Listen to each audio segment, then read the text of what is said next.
Good morning everyone. As I promised in my last video, today I am going to discuss with you this spring lock system SHM. This is the simplest physical system which is performing SHM. And you see, this is a spring, a block is hanged,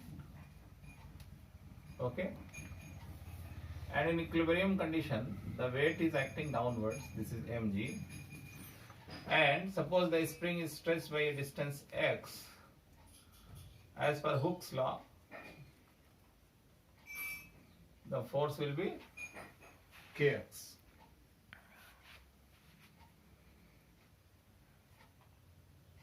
Okay, net force will be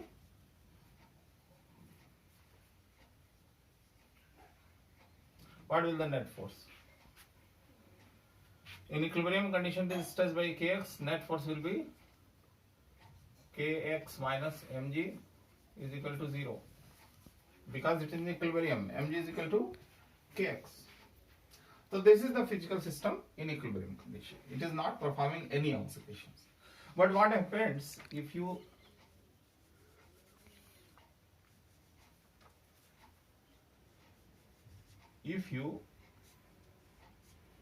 stretch the spring by a distance, say dx, what happens?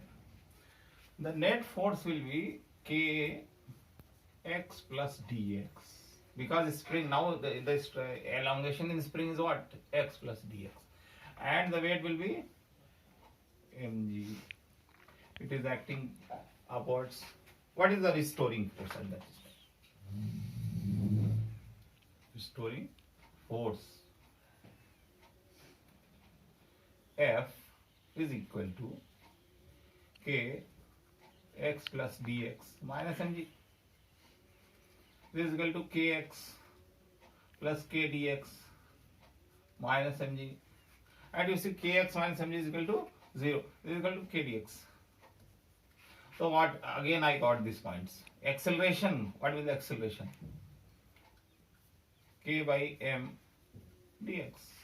So you see a net force acting towards the mean position, because it elongated downwards. Mean position is this. Mean position is this point. So a net force is acting, a net acceleration is acting upwards towards mean positions. Hence I can put a negative sign. So acceleration will be minus k by m dx, and this acceleration is proportional to displacement. Then what? It will be SHM. So all spring lock system in vertical condition, when displaced, always perform SHM with omega square is equal to k by m. Hence time period is equal to 2 pi by omega is equal to 2 pi under root m upon k. This is the formula you know very well. Okay, so today we'll discuss some problems regarding the spring lock system. Okay, one question is there. Just a minute. What is telling? In some competitive exam it is asked. Two masses m1 and m2 are suspended together by a massless spring of spring constant k. You see, one spring is there and two masses m1 and m2 together hang from the spring. Spring constant is k. When the masses are in equilibrium, and now this mass is in equilibrium, naturally this spring will stretch elongated somewhat. Okay, what they are telling, equilibrium, m1 is removed without disturbing the system. m1 or m2, whatever say, m2 is removed without disturbing the system. m2 is removed. Find the angular frequency of amplitude of oscillation of m1. Okay, this is the question. Now understand the question what they are telling.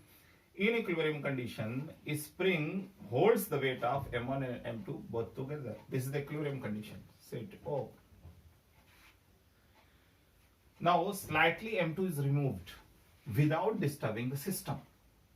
Now spring and M1 system, this O will not be equilibrium. This is somewhat displaced position because M2 is removed, M2 was balancing. What they are telling, K and M1 system, in what angular frequency it will oscillate. Okay, let us try to solve. What is the condition there? You see, just after removing the M2.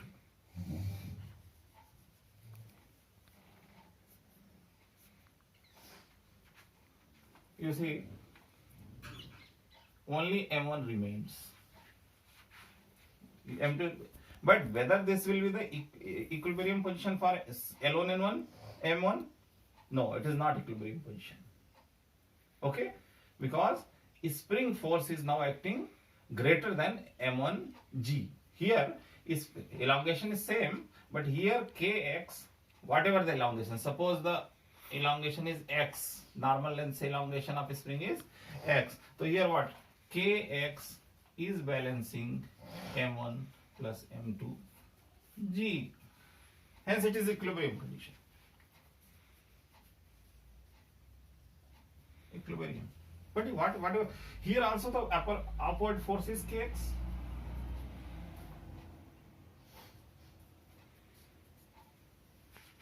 But Kx is not equal to M1G. What? Kx is greater than M1G. Hence,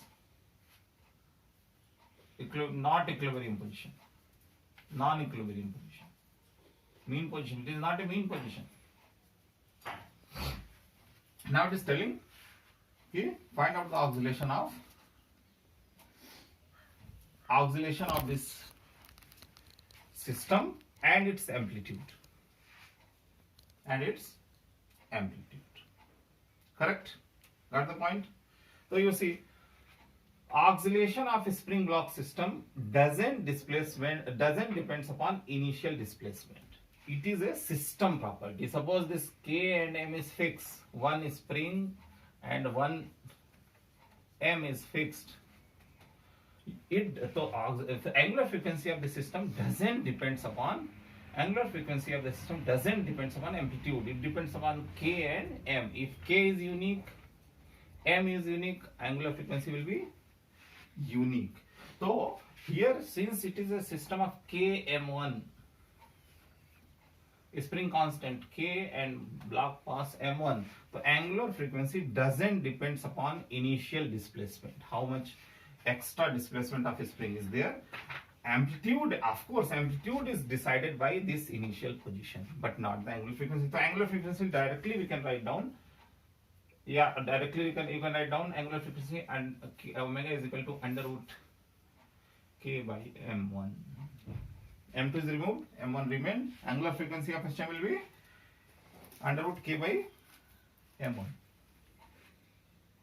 Now they are asking about amplitude of this SHM. So you see, this is not equilibrium condition, we have confirmed. This is not, here it was equilibrium condition because spring was balanced by M1 and M2 both.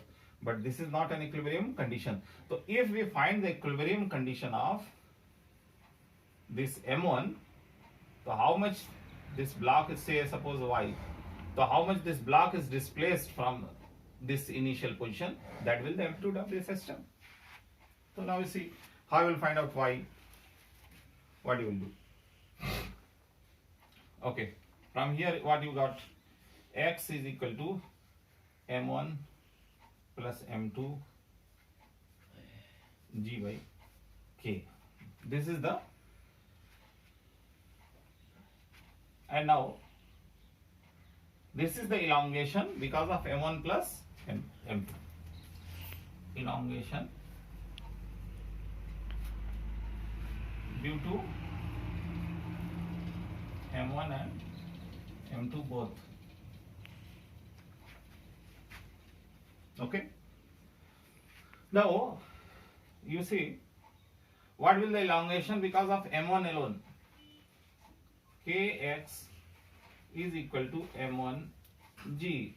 Kx dash, Kx dash will be M1 G.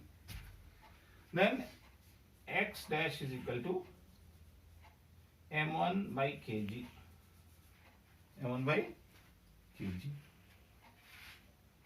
Okay, y is what?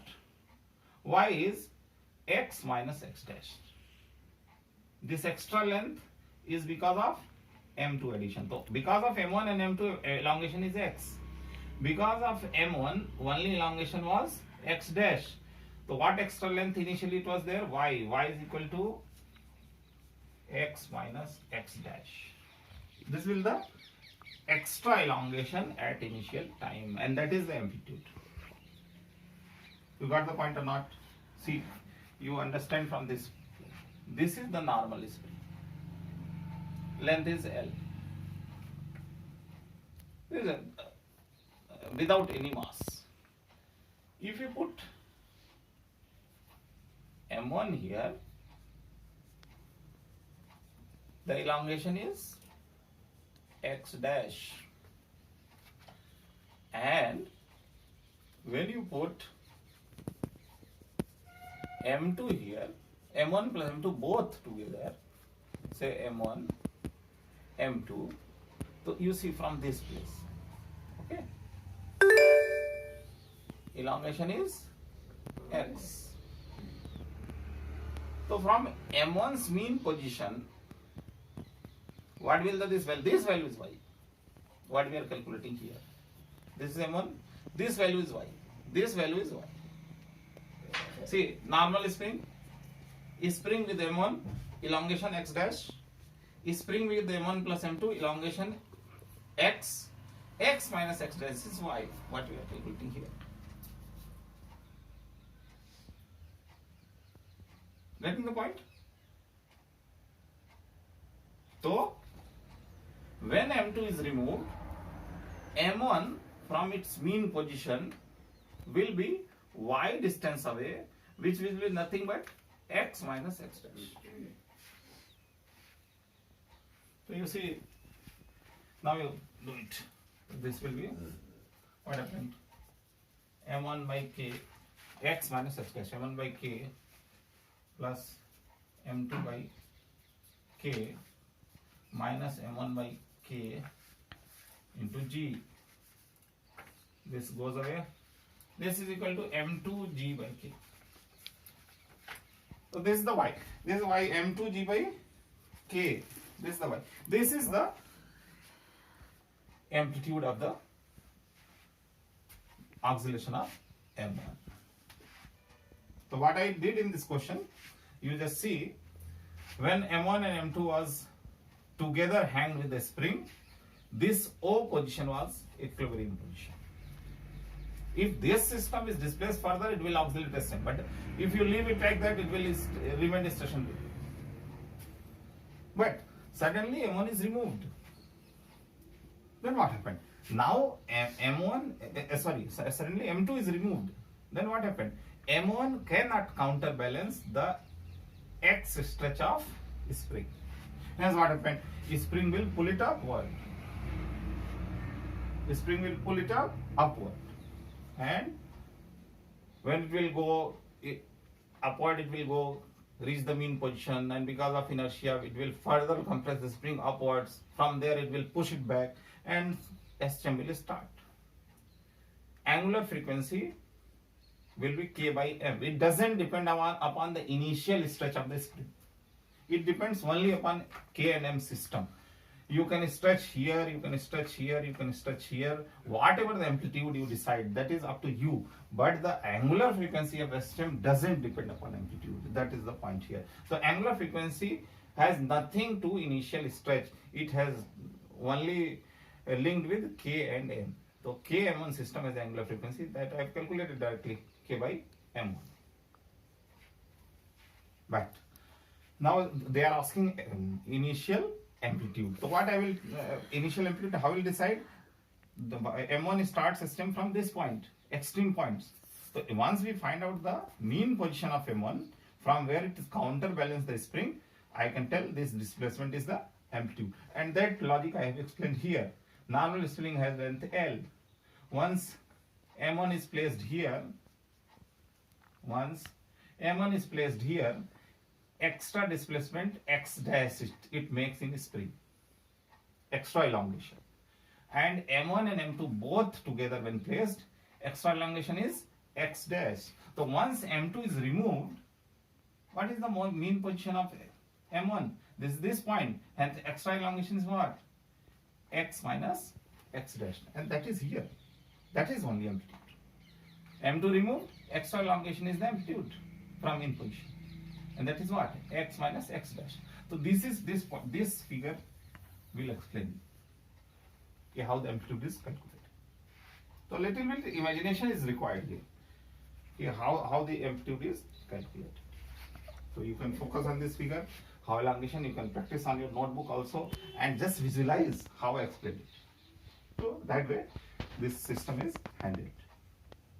So there are so many questions asked in spring mass system. Earlier video also I have explained in this chamber, gas chamber, one spring was attached, or a block submerged in water, a spring attached with a spring. And one question also asked, I explained. Just a minute.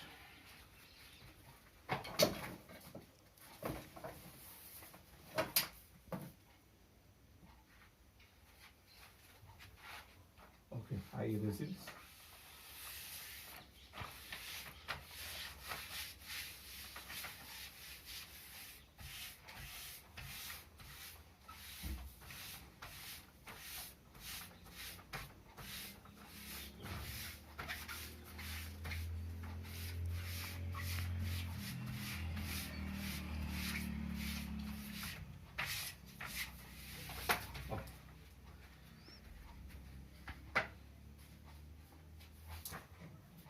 Yes, one simple question is asked. What they are telling?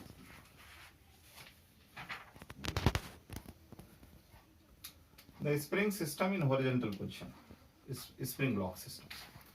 Okay. From this spring, a block is attached, and this whole system is kept over a frictionless table. Mass is m. Another block approaching this has also mass m,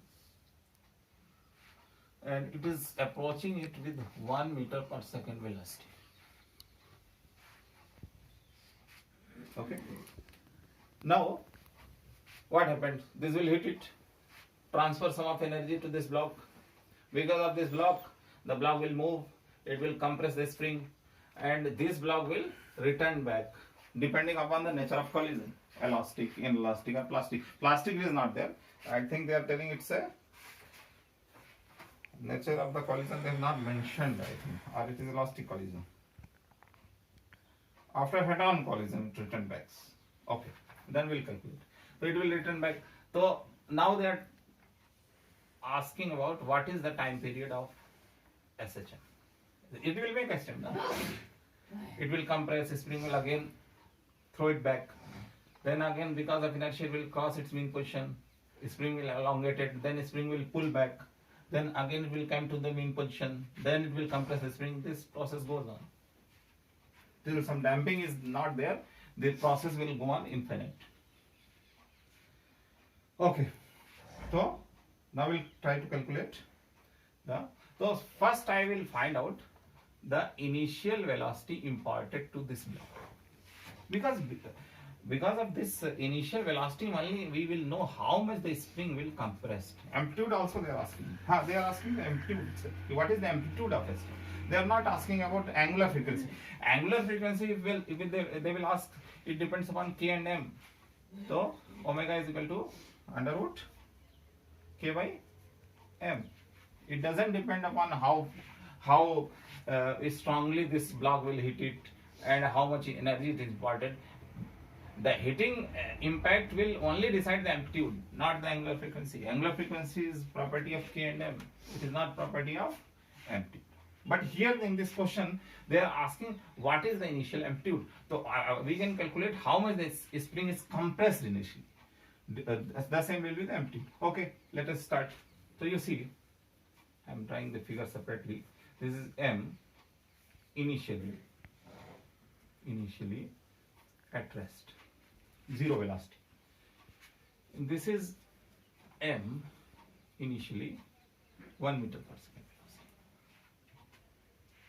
And after collision theory little bit you should understand or read.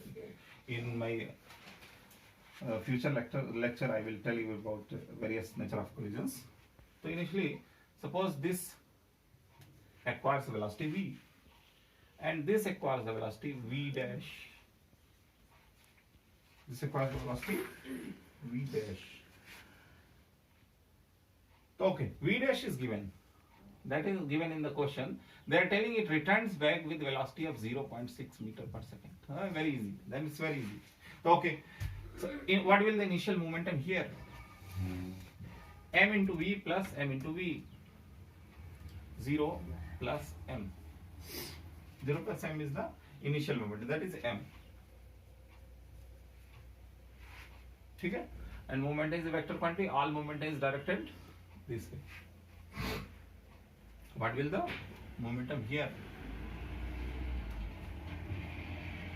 mv minus mv dash.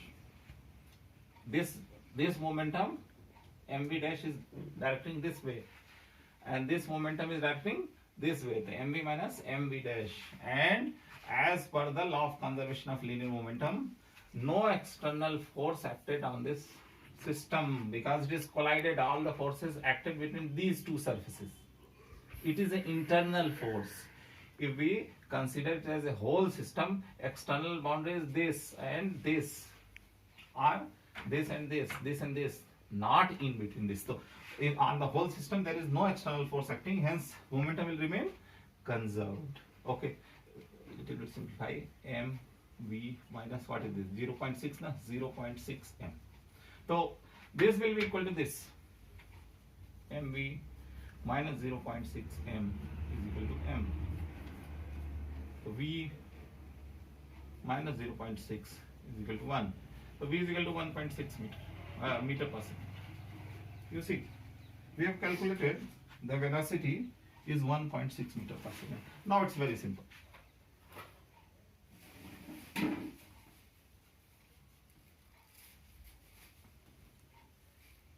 When this block, what is coming here? When this block hit this second block, it moves with velocity 1.6 meter per second. After hitting, it will separate it out and return back. So we will not consider what happened of this block. We will consider only about this block, because this block will only compress this spring and decide the amplitude of Shm. So now we apply law of conservation of momentum energy. So what will the kinetic energy of this block? Slowly and slowly, because of compression of spring, what happened? It will lose its K, and all the K is stored in P. Have you compressed some spring? Whatever your masculine energy is there, it is stored in the energy, in energy form of the spring. That is the potential energy. So suppose the spring is compressed by a distance x.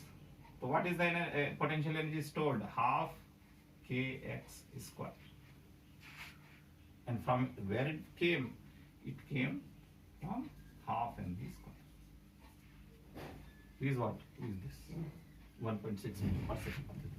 So all of its k will be stored in form of potential energy of this spring, which is nothing but half kx square. And this is the maximum displacement or amplitude. Maximum displacement or amplitude of Shm. Now it's so simple. So what will x will what? Half goes away with half. X square is equal to mv square by k. Hence x is equal to v under root m upon k. Put the value in question, it is given. So velocity I have calculated 1.6 under root. A mass of the system is given, I think. Yeah, just a minute. 0.1 kg. Mass of the system is 0.1. This so m is equal to 0.1. It is given in 0.1. But earlier I didn't need the numerical value because m was cancelled out here. So I have not used that value. And K has also given 10 Newton per meter. Put it 10. So what is the value? The value will come 0.16 meter. So this is amplitude of SHM. That's what it was asking in the question. Amplitude of SHM, that is 0.6 meter. So what I did in this question, what in question it was asked, a block hits it, find the amplitude of SHM. So why this will make SHM? It will hit, it will push the block in this direction. Spring was compressed, then it will revert back, and the process goes on.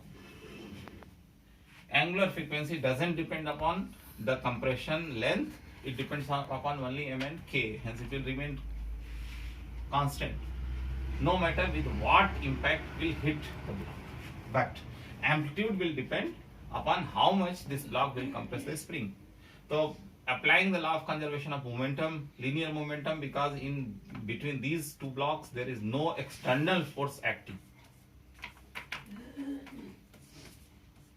Hence, law of before collision and after collision, linear momentum of the whole system will remain conserved.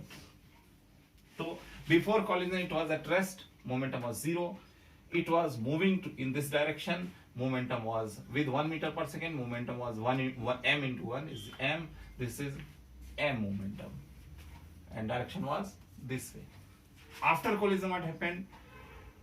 This block is moving this way, this block is moving this way, it is moving with velocity v, it is moving with velocity 0.6 meter per second, net momentum will be m into v minus mv dash. I have subtracted it because its momentum is acting backward, and momentum is a vector quantity, hence we cannot add it as a scale. So what will happen? Net momentum will be mv minus 0.6. And since no external force is acting, before collision what is the momentum, after collision what is the momentum, both will be equal. The same I have did it, and from that I got v, and v I need it to calculate the SHM. Once I got the v, it's very easy. I just applied the concept of physics. Whatever the energy this body have, it will utilize all its kinetic energy in compressing the spring. So what I did, half mv square is equal to half kx square, and x I needed. Okay, how much compression is there? That is the amplitude of SI. Okay, so applying this equation, law of conservation of energy, k is converted into p of spring, half mv square is equal to half kx square, and from there x square mv square by k, x is equal to v under upon k, and then I got this one. So a spring block system, it's such type of problems are simple if they are asking that way. Otherwise in last lecture, in suppose in gas system also the piston is attached to a spring, there also we can use this Hooke's law was applied. But there you have to consider some other forces also. But here in these two problems what I have discussed, mainly the spring is the main key point here for SHM. Okay. So for today that is enough, and in my next video I will tell you about the superimposition of various SHMs. If SHM, because so it's an abstract concept, equation is given y is equal to a sine omega t and y is equal to a dash sine omega dash t plus phi.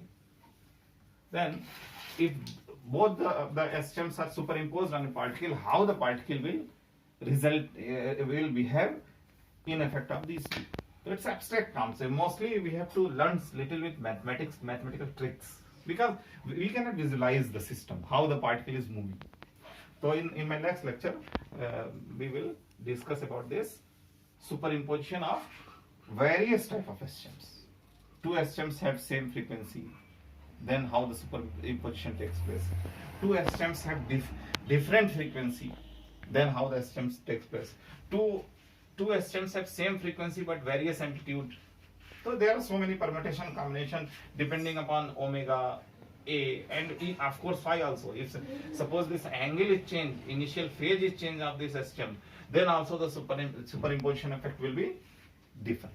So little bit trigonometrical knowledge, addition of sine function, cos function, and what the resultant comes to. So during superimposition discussion, we will mostly depends upon some mathematical concepts also. We don't know what the result will come, but if by seeing the trigonometrical equation, we can visualize how much periodicity is.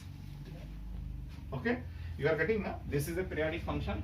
That's why this trigonometrical function comes in equation of periodic motion. So mathematics support the physics. Mathematics, I already told, mathematics is a language of science. Okay, so you can tell mathematics is a language of physics. What concept physics formulates or makes, mathematics supports it. So that concept we will use in the superimposition of various stems. So there we will mostly take help of mathematical concepts, and from there we will predict what will happen to the particle. But we cannot visualize and draw the diagrams like this. Okay, so that will discuss in my next lectures. And till then, goodbye, have a good day, and if any suggestions is there, you are very welcome. You can advise me what changes I can do, because I am growing my channel slowly and slowly for your benefit. So your kind suggestions and advice are always welcome. Thank you very much.